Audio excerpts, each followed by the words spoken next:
Hello बच्चों, let's see this question and the question says which of the following statements does not form part of Bohr's model of the hydrogen atom। तो Bohr's model का hydrogen atom में इसमें कौन सी statement गलत है? तो Bohr के अकॉर्डिंग जो इलेक्ट्रॉन्स है वो ऑर्बिट में रिवॉल्व करते हैं, डिफरेंट ऑर्बिट्स में रिवॉल्व करते हैं। एटम के सेंटर में न्यूक्लियस प्रेजेंट होता है जिसमें प्रोटॉन और न्यूट्रॉन है। इसके अराउंड जो ऑर्बिट्स है उसमें इलेक्ट्रॉन्स रिवॉल्व करते हैं और जो इलेक्ट्रॉन्स की एनर्जी होती है किसी भी ऑर्बिट में वो क्वांटाइज्ड होती है, मतलब इंटीग्रल फॉर्म में होते हैं। एन की वैल्यू 1, 2, 3 एंड सो ऑन इस तरीके से होती है। और जो इलेक्ट्रॉन्स होते हैं ऑर्बिट में, पास वाले इलेक्ट्रॉन्स की जो पास वाले मतलब न्यूक्लियस के पास जो ऑर्बिट्स होते हैं वहां पे जो इलेक्ट्रॉन प्रेजेंट होते हैं उनकी एनर्जी कम होती है क्योंकि उन पर न्यूक्लियर चार्ज ज्यादा होता है।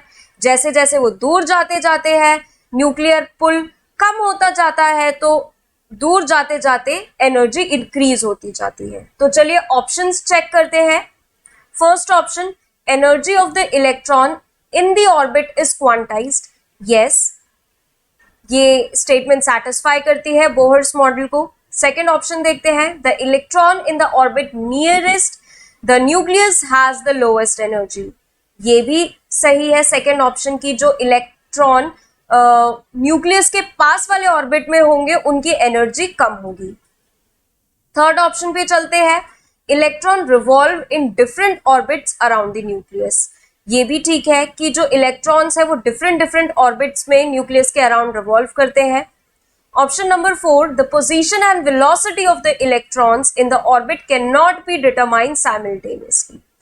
ये ऑप्शन गलत है क्योंकि ये बोहर्स मॉडल का नहीं है, ये हाइजेनबर्ग अनसर्टेनिटी प्रिंसिपल है।